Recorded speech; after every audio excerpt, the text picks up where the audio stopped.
Hi, I'm Brian LaRosa with LaRosa's Trains on Facebook, and what I have here is a brand new O-gauge diesel locomotive from MTH. It's the newly tooled RailKing Imperial line GE Evolution ES44AC. The ES44AC is a modern diesel engine built by General Electric or GE as part of GE's Evolution series of diesels. And like the SD70ACE from GE's competitor EMD, this engine is designed to meet the standards of the U.S. Environmental Protection Agency, in which it is meant to release much fewer emissions than its predecessor engine, the ES44AC. Now the ES stands for Evolution Series. The 44 means 4400 horsepower, and the AC refers to the traction motors powered by alternating current. So therefore, this engine is designated as an ES44AC. In an ES4400CW, I already mentioned what the AC and the 4400 refer to, but the C refers to the wheel arrangement of the engine, which means the engine would have a total of 6 axles or 6-wheel trucks. And the W refers to the wide cab that is built to provide more safety to the engineer inside the cab. So therefore, that engine would be designated as an AC4400CW or CW44AC. However, GE also built another locomotive that looks almost identical to the ES44AC, but has traction motors powered by direct current. So therefore, that engine would be designated as an ES44DC. Its predecessor engine was the -9 44CW. Now, I already mentioned what the 44 and the CW all refer to, but the -9 is simply the DC version of the AC4400. So therefore, that engine would be designated as an -9 44CW or CW44-9. These ES44 engines are also nicknamed GEVOs, simply because GEVO stands for GE Evolution. Now, we all know how an ordinary diesel locomotive works. The main component of the engine, the diesel engine, turns the generators to power the traction motors that turn the wheels. And we also know that these engines are also known as diesel-electric locomotives. But this engine you see here is a special kind of diesel-electric, in which GE calls it GE Evolution Hybrid. Now, if some of you have a hybrid car at home, think about how the hybrid car technology applies to trains. And whether you know it or not, a hybrid car works like this. Now, the hybrid car does have the same components like most gasoline-powered cars. But when you put the foot on the brake pedal, the car not only slows down, but also regenerates energy, which is eventually stored into those rechargeable batteries inside the automobile. And the automobile can use these rechargeable batteries as an alternative source to gasoline. Now, the same thing actually works for this engine. As it applies the brakes, it generates some energy, which is eventually stored into the rechargeable batteries inside the locomotive. And therefore, the locomotive can use these batteries to power the traction motors as an alternative source to diesel fuel. So that is a environmentally friendly diesel. This item was first offered in MTH's 2013 Volume 2 catalog, and was finally delivered in July of 2014, which is last month. Now, also offered in this catalog are the Union Pacific, BNSF, and the two Norfolk Southern Heritage units, Pennsylvania and Southern. However, in the 2014 Volume 1 catalog, they offer 8 more of the Norfolk Southern Heritage versions, a CSX version, and a Canadian Pacific version. Let's go over all the basic features on this engine. On the outside, you got metal wheels, axles and gears, die-cast truck sides, pilots, and the fuel tank. It has a metal chassis, and it has a nicely detailed ABS plastic body and those metal handrails all over the engine. The engine measures about 17 inches in length, and the minimum curve needed to run this engine is 0.31. On the inside, this engine has 2 flywheel equipped motors and is equipped with speed control and MTH's Protosound 3 with Digital Command System, or DCS, featuring freight yard proto effects. Now, MTH is kind enough to add the same sounds from the Premier O-scale versions to these RailKing versions.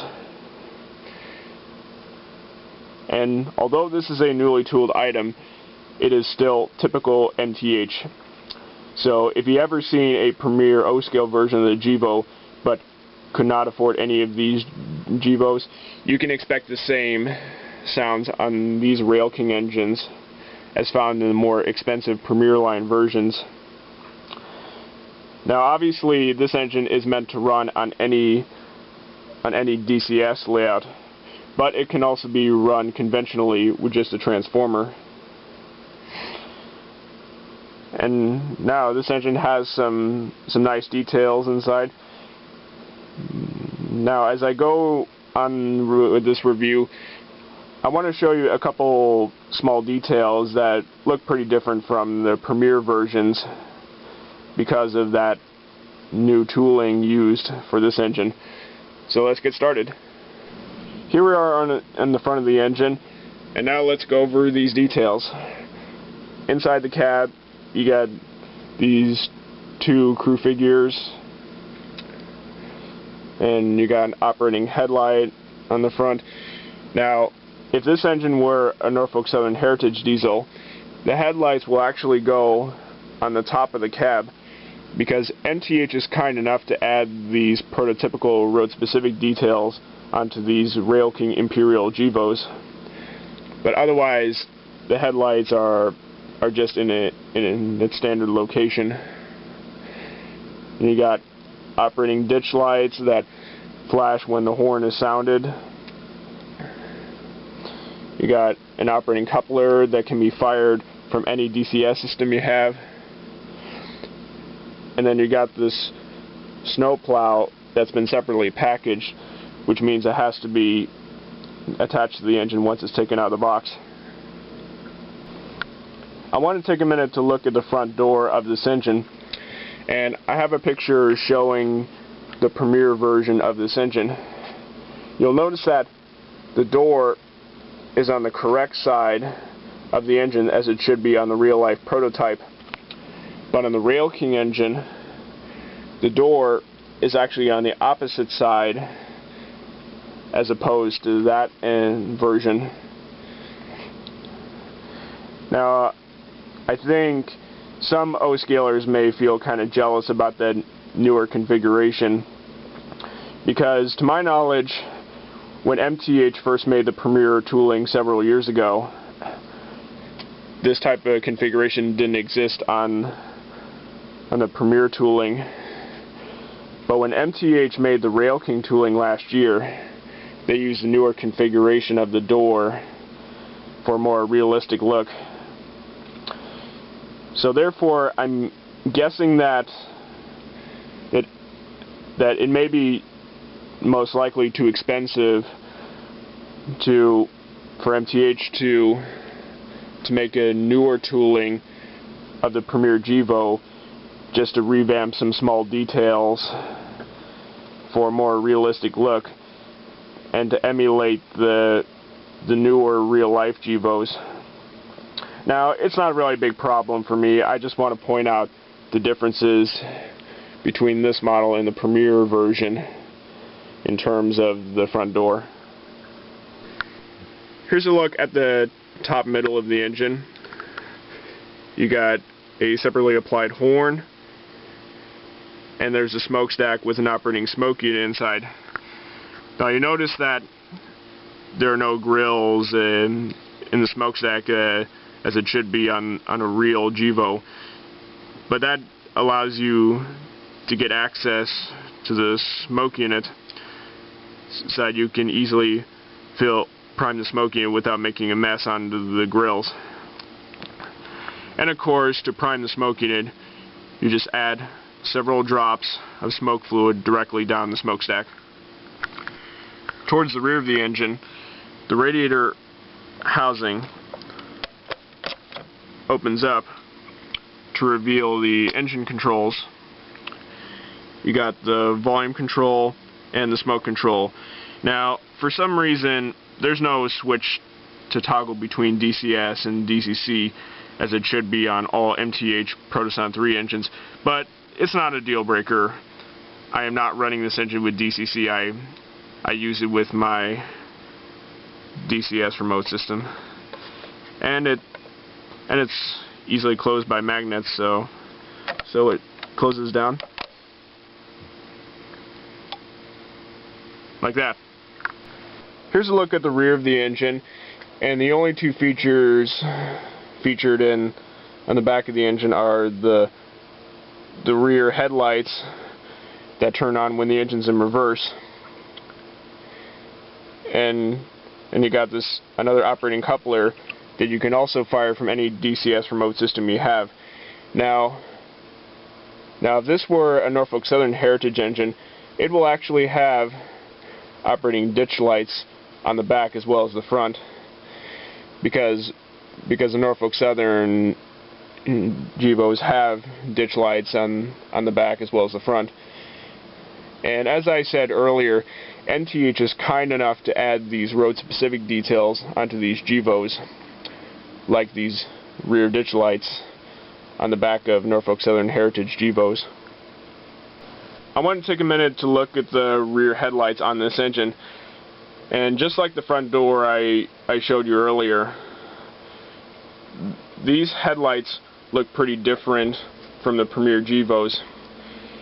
Now I have another picture showing the Premier version of the Gevo. You'll notice that the rear headlights are detailed correctly to emulate the real-life prototype, but in this engine the headlights look like they're in a horizontal pattern as opposed to that type of detail. Now again, I think some O-scalers may feel kind of jealous about that new detail like this one, but as I said earlier, it may be too expensive for MTH to revamp some of the small details like this one onto the Premier tooling. But that's okay. MTH still uses the same Premier tooling in order to save costs of the tooling, in which they can make a profit out of these engines and stay in business. Now, I personally like the original configuration because it not only makes the Premier Gevos look semi-prototypically nicer to me than the real-life new Gevos, but again, MTH is only trying to profit out of these Premier engines by using the same tooling so that they can stay in business. So, but with the later version of the headlights, it's not a big problem for me I just want to point out the differences between the RailKing engine and the Premier engine, also in terms of these rear headlights. The paint job on this engine is really beautiful with these nice GE demonstrator colors, and with that nice green leaf that goes from the green paint scheme all the way to the blue paint scheme. And I've seen a few of these legible signs on these engines, and let me show you some of these.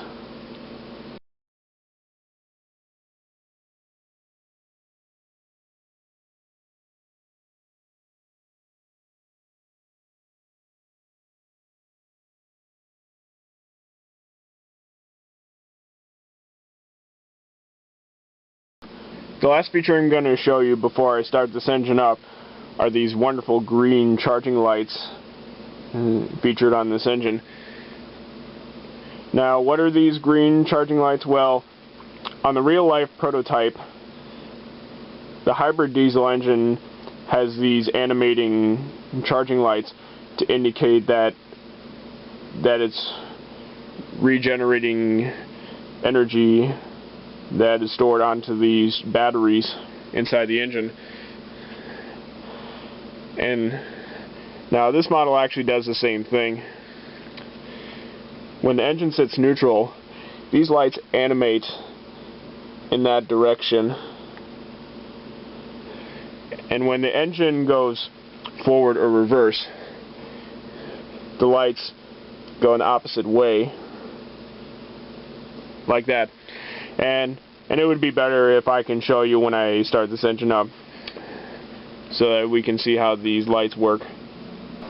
Okay, got track power turned on. Now, before I start this thing up in just a second, as you may or may not know, I have this DCS remote commander system, which is the most simplified version of the regular DCS system, and my engine's actually defaulted into the setting that can work on this system. And some of you may be wondering, how do I run this engine with this remote? Well, it's pretty easy. Well, the first thing I'm going to do is to press this button, SU/SD, to start this engine up. So I press this blue button, and it will start it up. So here it goes.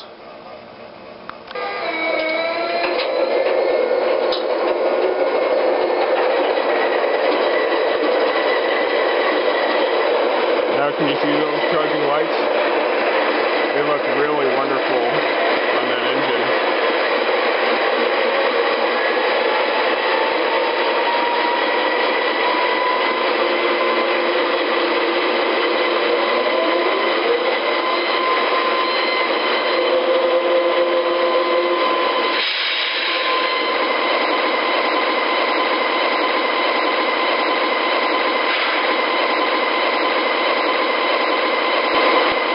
Okay, first let's play the horn sound, and I easily do that by pressing the whistle and horn button, which is the white button. So here it goes.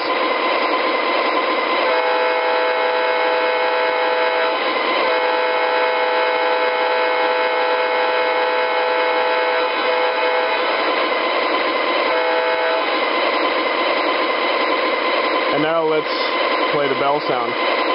I activate the bell by pressing the yellow button, the bell button. So here's the bell.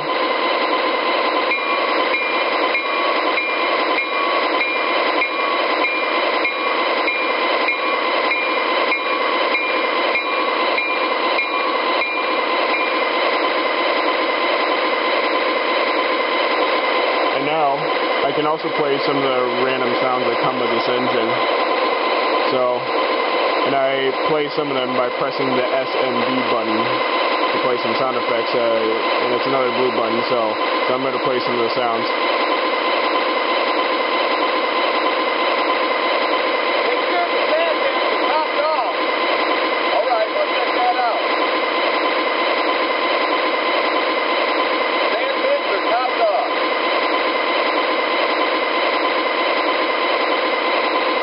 Here's another one. Is she ready to go?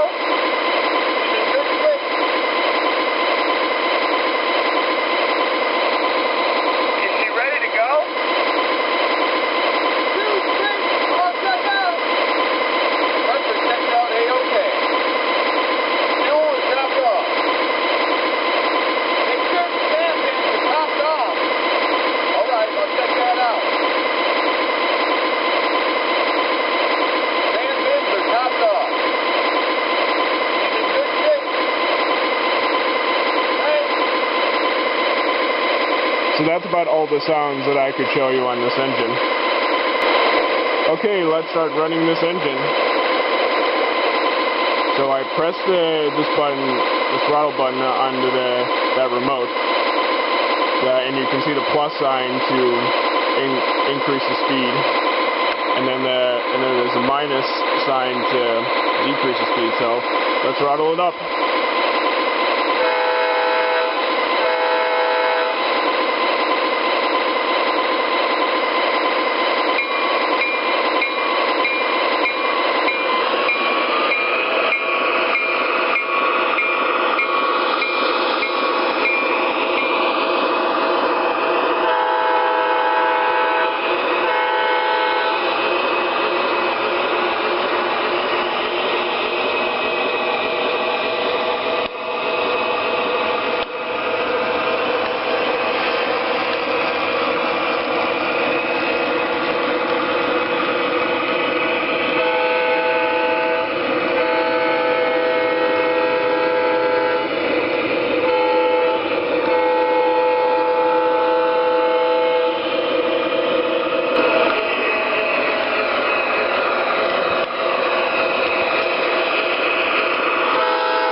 Okay, I'm also going to play the passenger freight announcement sound, or PFA. And my remote does have the PFA system. So first thing I'm going to do is to press the PFA button, which is the blue button, so here it goes.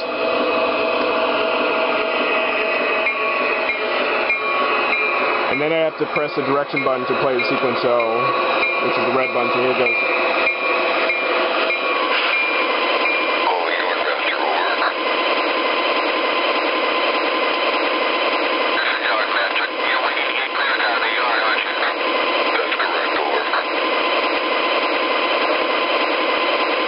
And I have to press the direction button again to continue the sequence. Looks like you're next in line. I just need to check to see if tractors are clear. Stand by. Roger that, Yardmaster. Standing by. Okay, we had a freight car in Silver Channel. You cleared. Okay, I can put you on track 1 right now if you're ready to go. I'm ready to move as soon as I get the proceed signal. Yardmaster, I have the proceed signal and I'm moving on. Over. Roger that. Complete that.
let's take a last look at the charging lights. This is how the lights animate when the engine is in neutral. But if I move it, it actually changes the direction, so let me briefly move it. You see the headlights moving?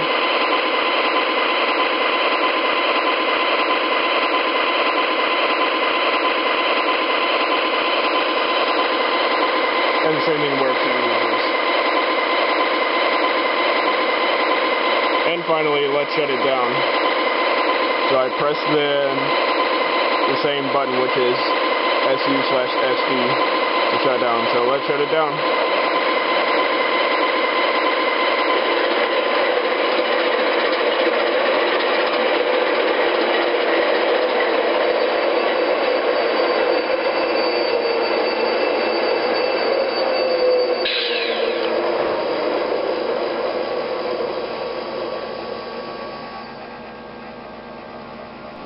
Okay, that about wraps up for this review. This is a really wonderful engine. MTH did a splendid job making these affordable versions of the ES44s in addition to the premier versions. And I gotta say that this engine that's perfect to have an engine, my first GEVO engine, as the GE demonstrator version. So I'm really happy to have it. If you're interested in purchasing one of these GEVOs, this item has a retail price of about $350, but all the other ES44 engines retail for about $330. So that's about $20 in the price difference. And the main reason why it costs $350 is because MTH added these charging lights, which costs an extra $20. So this item may be pretty expensive unless you really wanted this engine, and it's still really great. So anyway, that's about it for now. I'm Brian LaRosa, and I'll see you next time.